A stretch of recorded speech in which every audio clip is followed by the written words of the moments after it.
morning students, you are welcome to online classes. I am Mubin Fatma from Bharat Study Circle and I am present here online classes of the subject Money in Banking.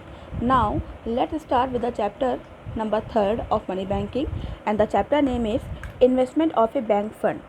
यानी कि bank के investment funds कौन कौन से होते हैं, bank के पास funds के सोर्सेज क्या हैं.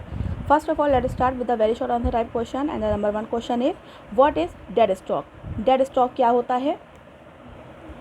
Question number 1 is what is dead stock. Dead stock क्या होता है. Meaning of the dead stock. Dead stock means those non profitable investment which gain no profit to the bank. यानी कि dead stock मतलब वो आपके नॉन प्रॉफिटेबल इन्वेस्टमेंट होते हैं जिसमें कहीं पर भी कंपनी या बैंक कोई भी प्रॉफिट नहीं कमाता है. These non-profitable investments are very important for the bank. ये जो नॉन प्रॉफिटेबल इन्वेस्टमेंट होते हैं बैंक के लिए बहुत इंपॉर्टेंट होते हैं बिकॉज क्योंकि it cannot carry on this day to day business without them. क्योंकि बैंक बिना इन नॉन प्रॉफिटेबल इन्वेस्टमेंट के अपने डे टू डे यानी कि रोज़मर्रा के जो काम हैं वो नहीं कर सकता. For example building furniture etcetera they are known as dead stock. यानी कि जो बिल्डिंग फर्नीचर है ये हमारे कंपनी के डेड स्टॉक माने जाते हैं. Now let's move on the very short answer type question. Question number 2 mention various types of the profitable investment. Profitable investment कितने तरह के होते हैं, इसके प्रकार बताइए. यहाँ पर बताया गया है कॉल मनी और शॉर्ट पीरियड लोन. यानी कि जो कॉल मनी होता है, जो शॉर्ट पीरियड लोन होते हैं वो बैंक के प्रॉफिटेबल इन्वेस्टमेंट है, नॉन प्रॉफिटेबल इन्वेस्टमेंट है. Sale and purchase of bill. यानी कि सबसे पहले आपको यहाँ पे क्लियर कर दें, ऊपर हमने आपको बताया कि नॉन प्रॉफिटेबल इन्वेस्टमेंट जो बैंक के होते हैं वो आपके डेड स्टॉक होते हैं. यहाँ पे आपको प्रॉफिटेबल इन्वेस्टमेंट बताए जा रहे हैं यानी कि वो इन्वेस्टमेंट जो बैंक के लिए प्रॉफिटेबल होते हैं. यहाँ पे कौन से होते हैं, कॉल मनी और शॉर्ट पीरियड लोन. यानी कि जो बैंक की कॉल मनी होती है यानी कि जो पैसा उनको शेयर से मिलता है जो वो लोन पे भी देते हैं. अपने जो शेयर बिल्स होते हैं बिल्स को शेयर्स को सेल करना, उनको परचेज़ करना, बिल्स को डिस्काउंट कराना, लोन एडवांस से देना, ये सब बैंक के प्रॉफिटेबल इन्वेस्टमेंट माने जाते हैं जहाँ से बैंक को पैसा मिलता है. Now the question number 3 is what is हुंडी. हुंडी क्या होता है. हुंडी is an very popular document among the Indian businessman. हुंडी बहुत ही पॉपुलर डॉक्यूमेंट है इंडियन बिजनेसमैन के बीच में बहुत ही सिंस इमेमोरियल टाइम यानी कि काफ़ी पुराने समय से.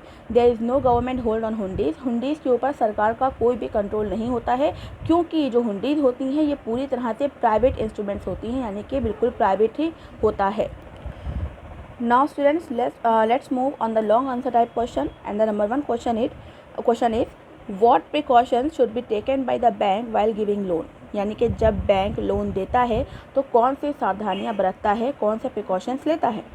पहला शॉर्ट टर्म लोन, दूसरा सिक्योरिटी, तीसरा क्रेडिट स्टैंडिंग, तीसरा रेगुलर रिपेमेंट और डाइवर्सिफाइड लोन. ये 5 तरह के प्रिकॉशन यहाँ आपको बताए जा रहे हैं कि जब भी बैंक किसी को लोन देता है तो ये 5 तरह के प्रिकॉशन को फॉलो करता है.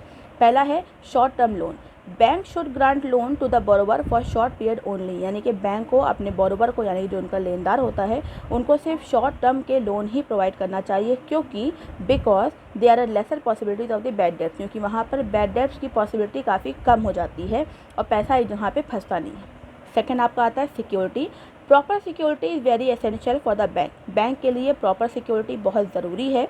Bank should verify the market value of security. Bank को सिक्योरिटी की मार्केट वैल्यू को पूरी तरह से वेरीफाई कर लेना चाहिए कि बैंक जितने तरह का लोन दे रहा है, जिस तरह का लोन दे रहा है उसकी मार्केट वैल्यू उस लोन से ऊपर की होना चाहिए, तब तो वो सिक्योरिटी को वैल्यूबल मानता है. अदरवाइज़ बैंक लोन की जो आपकी फैसिलिटी होती है उसको रिमूव कर देता है. फिर आपका आता है diversified loan. Bank should not give loan out a major portion of the fund. Bank को अपने लोन का मेजर पोर्शन फंड में नहीं देना चाहिए किसी भी एक इंडिविजुअल को और इंडस्ट्री को. अगर बैंक ने किसी एक इंडिविजुअल या किसी एक इंडस्ट्री को पूरा मेजर पोर्शन प्रोवाइड कर दिया है तो ये बैंक के लिए काफ़ी मुसीबत की बात होती है. If they are unable to repay the loan, अगर वो इंडस्ट्री या कोई भी इंडिविजुअल उस तरह का लोन देने में अनेबल हो जाता है यानी कि उसको पॉसिबल नहीं होता है लोन दे पाए, then bank recover its bad डेब्ट from the other loan amount. तब बैंक जो होता है तो दूसरे लोन अमाउंट से पैसा निकलवाने में असमर्थ होता है। इसीलिए कहा गया है कि बैंक को जब भी लोन देना चाहिए तो वो अपने लोन को डाइवर्सिफाइड कर दें, यानी कि डिवाइड कर दें, अलग अलग इंडस्ट्रीज़ को थोड़ा थोड़ा लोन दें शॉर्ट टर्म के लिए, कि अगर 2 लोग या 2 इंडस्ट्री लोन देने में असमर्थ हो जाते हैं तो जो अदर जहाँ पे इन्वेस्टमेंट कर रखा है वहाँ से उन बैड डेट्स को कवर किया जा सके।